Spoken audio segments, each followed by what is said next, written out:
सभी बहनों को वट सावित्री व्रत की ढेर सारी शुभकामनाएं। वट सावित्री व्रत सभी सुहागिन महिलाएं अपने पति की लंबी आयु और अच्छे स्वास्थ्य के लिए रखती हैं। मान्यता है कि मां सावित्री ने अपने अल्पायु पति की मृत्यु हो जाने पर यह व्रत किया था और इस व्रत से यमराज से अपने पति के प्राणों को हर लाई थी। तो वट सावित्री का व्रत कैसे किया जाता है, सही पूजा विधि क्या है और सही मुहूर्त क्या है व्रत का। कब है वट सावित्री का व्रत, 25 मई को या 26 मई को। जो महिलाएं पहली बार वट सावित्री का व्रत कर रही हैं उनके लिए क्या है खास बातें जो ध्यान देने योग्य है।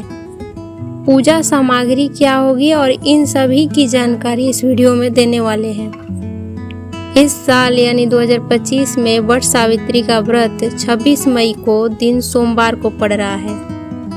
इस दिन को बहुत उत्तम माना गया है क्योंकि सोमवार के दिन अमावस्या भी पड़ रही है, यानी सोमवती अमावस्या और वट सावित्री व्रत दोनों एक ही दिन पड़ रहा है।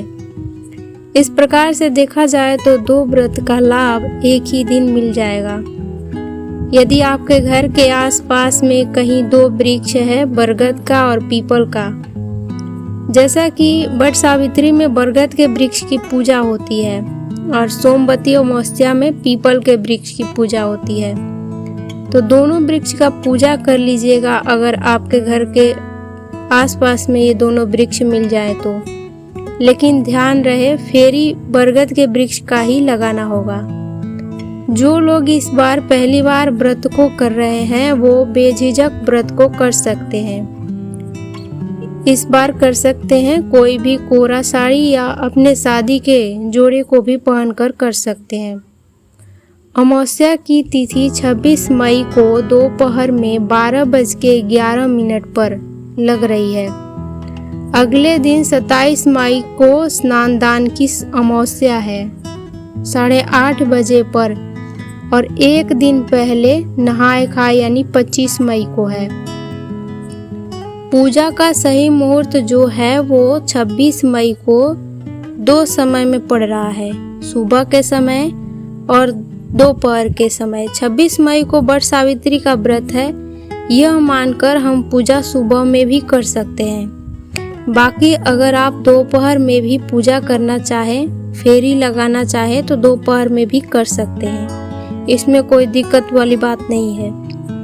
नहाए खाए के दिन की बात करें तो किन चीज़ों को व्रत रखने से पूर्व हमें नहीं खानी चाहिए, तो वो चीज़ें होती है जैसे मांसाहार, मूली, बैंगन, लहसुन का सेवन नहीं करना चाहिए।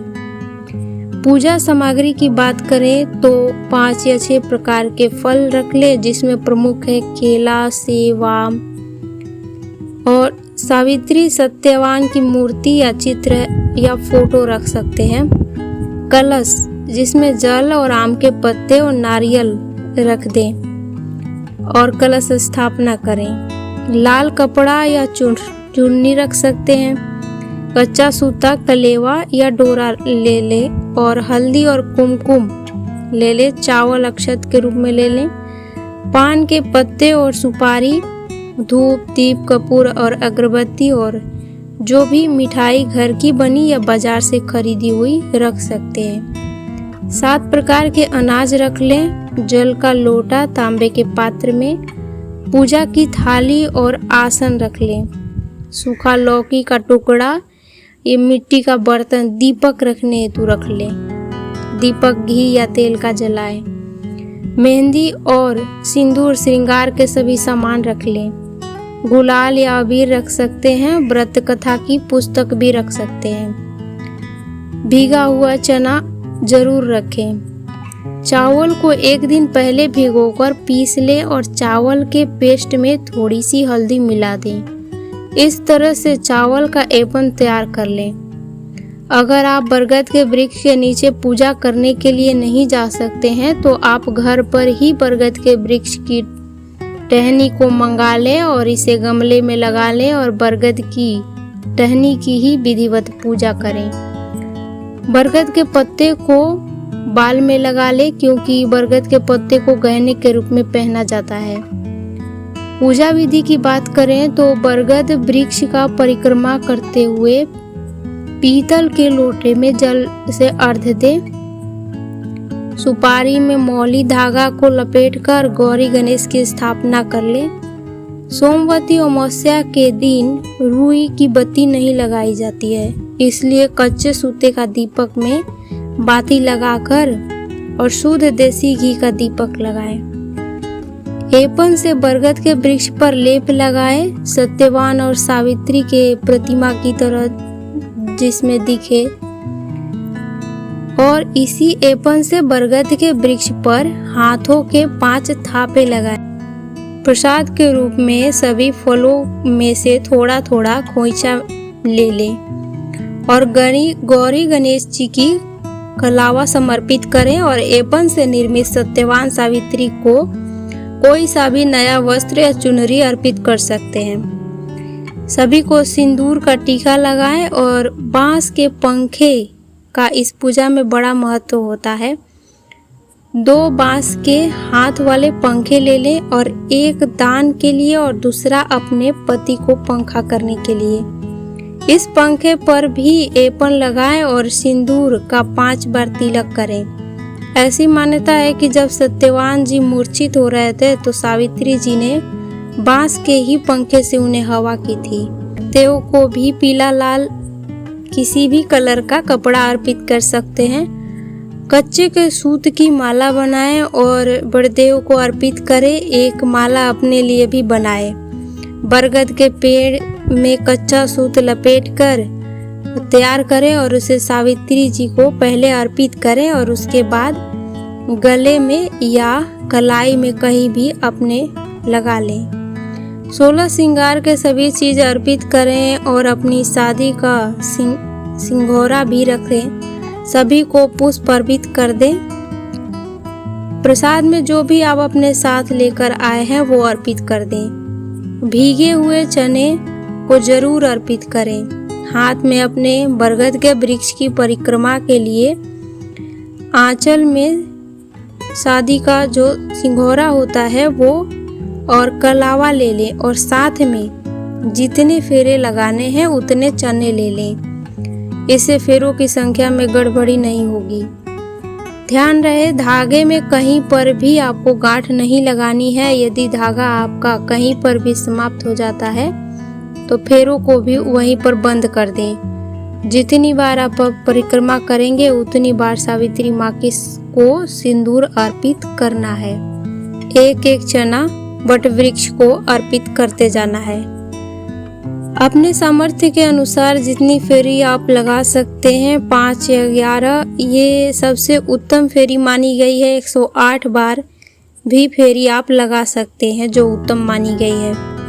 फेरी लगाने के बाद हाथ में थोड़े से चने लेकर वट सावित्री व्रत की कथा सुन लेनी है या पढ़ लेनी है और कथा पूरा होने के बाद चने को वट वृक्ष पर छोड़ दें। उसके बाद आरती लगा लेनी है। ध्यान रहे कि सोमवती अमावस्या के दिन रुई की बत्ती नहीं लगानी है। तो आरती के लिए आप पहले जो दीपक जलाए हैं उसे भी आरती कर सकते हैं या कपूर का दीपक जलाकर भी आरती कर सकते हैं। वट वृक्ष को बांस के पंखे से हवा करनी है और उसके बाद अपने पति को भी इसी पंखे से हवा करनी है।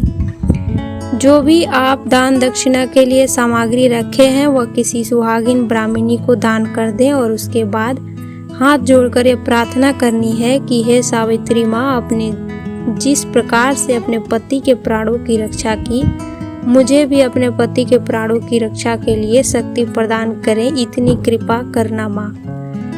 उसके बाद वट वृक्ष की सेवा करनी है और वृक्ष से गले मिल जाना है और उसके बाद माँ गौरी और सावित्री माँ से सुहाग लेनी है।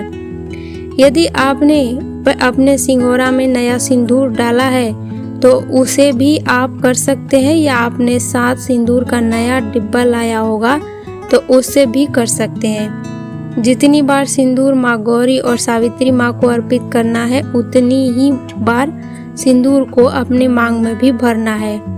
अलग अलग स्थान पर वट सावित्री व्रत की पूजा विधि में कुछ भिन्नता देखने को मिलती है। बाकी सभी विद्या में ऐसा ही होता है, कुछ चीज़ अलग हो सकती है। उम्मीद करते हैं कि आपको वट सावित्री की पूजा विधि पसंद आई होगी। वीडियो में बताइएगा जानकारी कैसी लगी।